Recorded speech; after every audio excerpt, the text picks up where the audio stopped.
Yung ating smart machine, ito ay ginamit natin sa loob ng 6 na araw na umabot ng 64 meters.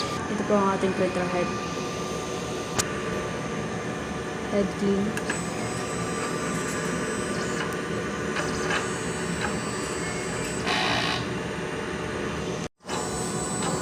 Punasan ang copy. At wiper. Nozzle check.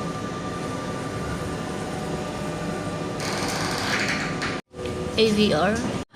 Ang ating ink tank. Waste tank at ground wire. Ito ang ating ICC profile. Ito ang ating output to record.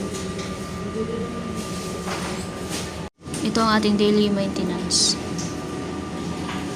Ang ating subway roll. Ang ating cyan. Magenta.